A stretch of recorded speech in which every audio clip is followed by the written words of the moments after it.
پاک نے جہاں اپنے حق کی ادائیگی کا حکم دیا کہ میری عبادت کرو، وہیں پر فرمایا کہ بندوں میں سے سب سے پہلے اپنے ماں باپ کا حق ادا کرو۔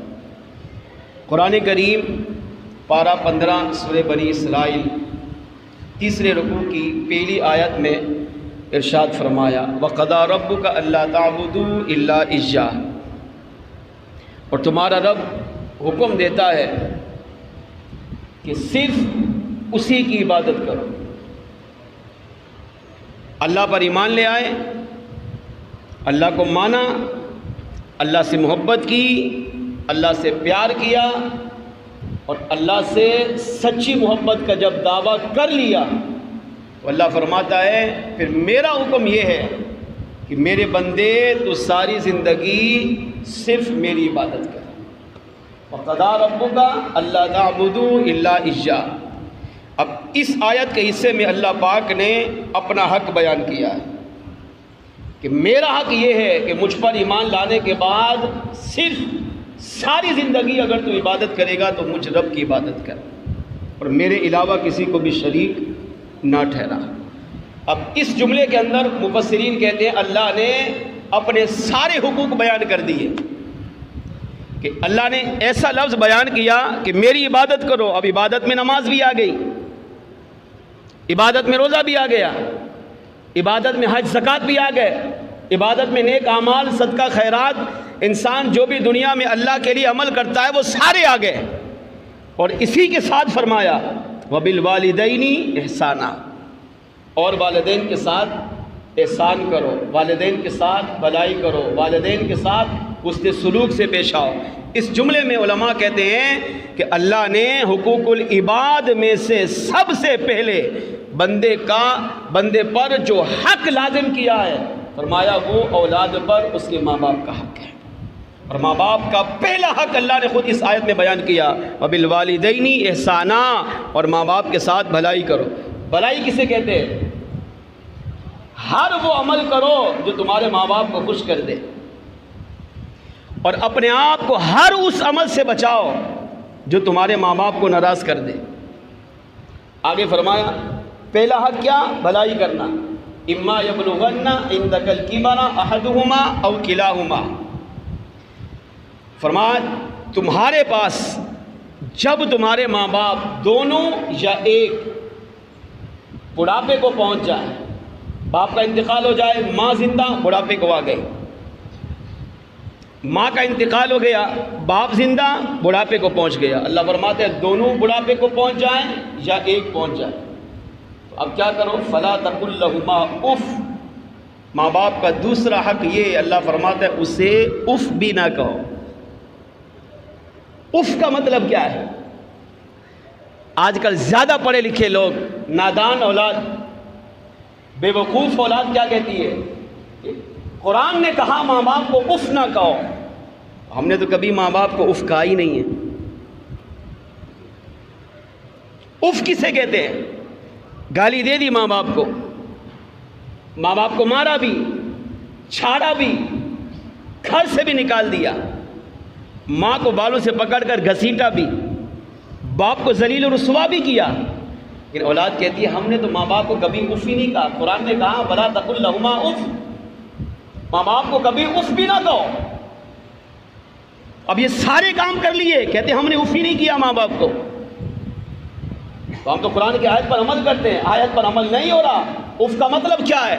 امام راضی علیہ رحمہ کہتے ہیں اف کا مطلب یہ ہے کہ اولاد کوئی ایسا کام نہ کرے جس کی وجہ سے اس کے ماں باپ کو تکلیف پہنچتی ہو۔ فلا تقل لہما اف، تمہارے قول بات سے، تمہارے فعل عمل سے، یعنی کوئی بات ایسی مت کرو کہ جس بات کی وجہ سے تمہارے ماں باپ کو تکلیف پہنچ جائے، کوئی کام اولاد ایسا نہ کرے جس کی وجہ سے تمہارے اس کام اور اس عمل کی وجہ سے تمہارے ماں باپ کو تکلیف پہنچ جائے۔ یہ ہے فلا تقل لہما اف۔ دوسرا حق قرآن نے بیان کیا ماں باپ کو اف بھی نہ کہو، یعنی اپنے قول اور فعل سے ماں باپ کو تکلیف مت پہنچاؤ۔ تیسرا حق اللہ نے خود اس آیت میں بیان کیا، فرمایا وَلَا تَنْهَرْهُمَا، اور ماں باپ کو جھڑکو بھی نہ، چھڑکو بھی نہ ماں باپ کو، مگر آج میں اور آپ اپنا جائزہ لیں، اپنے اطراف کا جائزہ لیں، ہم ہر وہ کام کرتے ہیں جس سے ماں باپ کو تکلیف پہنچتی ہے، ہر وہ بات کرتے ہیں جس سے ماں باپ کو تکلیف پہنچتی ہے، اور کبھی احساس ہی نہیں کرتے، سوچتے ہی نہیں ہیں کہ ہمارے قول اور فعل کی وجہ سے ماں باپ کو اگر تکلیف پہنچ رہی ہے تو یہ گناہ بھی ہے کہ نہیں، اس کا کوئی وبال بھی ہے کہ نہیں، کہ ایسا تو نہیں کہ اس عمل کی وجہ سے میری دنیا قبر آخرت تباہ ہو جائے، کبھی اس پر غور نہیں کیا۔ وَلَا تَنْهَرْهُمَا، ماں باپ کو جھڑکو بھی نہ، اور آج ماں باپ کو گالی اولاد دے رہی ہے، ماں باپ سے برا سلوک اولاد کر رہی ہے، ماں باپ کو دھکے اولاد دے رہی ہے، ماں باپ کو گھر سے باہر نکالنا اولاد کر رہی ہے، ماں باپ کو جا کر لاوارث خانے میں، یتیم خانوں میں، اولڈ ہاؤس میں جمع کرانا اولاد کر رہی ہے۔ کیوں؟ ہمارے دل میں ماں باپ کی اہمیت ختم ہو گئی ہے، ہم نے ماں باپ کی اہمیت کو سمجھا ہی نہیں۔ اگر ماں باپ کی اہمیت کو سمجھتے اور قرآن کریم کی ان آیات کو پڑھتے، سنتے، عمل کرتے تو ماں باپ کو مارنا، جھڑکنا، ڈانٹنا، گھر سے نکالنا، دھکے دینا، اولڈ ہاؤس میں جا کے جمع کرانا، ایسے اعمال کم از کم مسلمان کبھی نہ کرتا، لیکن آج مسلمان کر رہا ہے۔ آگے فرمایا وَقُلْ لَهُمَا قَوْلًا كَرِيمًا، چوتھا حق اللہ نے ماں باپ کا بیان کیا اسی آیت میں، فرمایا وَقُلْ لَهُمَا قَوْلًا كَرِيمًا، اور ہمیشہ اپنے ماں باپ کے سامنے نرمی سے گفتگو کر۔ ماں باپ نے اگر ایک کام کہا نا تو بیٹا کہتا ہے کیوں کروں، کیوں، یہ بھی بے ادبی ہے۔ ماں باپ نے کہا ہے تو ظاہر بات ہے کوئی بھلائی سوچ کر کہا ہوگا، اب اگرچہ وہ بھلائی ہماری سمجھ میں نہیں آ رہی، مگر بیٹا کہتا ہے کیوں کروں، آپ کی بات کیوں مانوں، کیوں یہ کام کروں۔ اگر وہ کام شریعت کے خلاف نہیں ہے تو اولاد پر لازم ہے وہ کام کرے۔ وَقُلْ لَهُمَا قَوْلًا كَرِيمًا، ماں باپ سے نرمی سے بات کرو، مگر آج ہمارا انداز ماں باپ سے نرمی کا نہیں ہوتا ہے۔ جب ہم ماں سے ماں سے گفتگو کریں تو ہماری آواز ماں کی آواز سے بڑھ جاتی ہے، باپ سے ہماری گفتگو ہو رہی ہے تو ہماری آواز باپ کی آواز سے بڑھ جاتی ہے، یہ بھی بے ادبی ہے، آواز اونچی کرنا بھی بے ادبی ہے۔ قرآن کریم میں چوتھا حق اللہ نے اس آیت میں بیان کیا وَقُلْ لَهُمَا قَوْلًا كَرِيمًا۔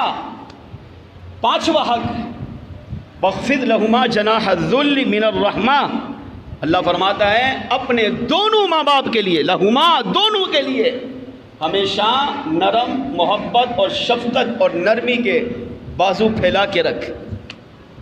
تیرے بازو اے بیٹے، تیرے بازو ایسے پھیلے ہوئے ہوں کہ تیرے ماں باپ جب تیرے قریب آئیں تو وہ شفقت، نرمی، محبت محسوس کریں۔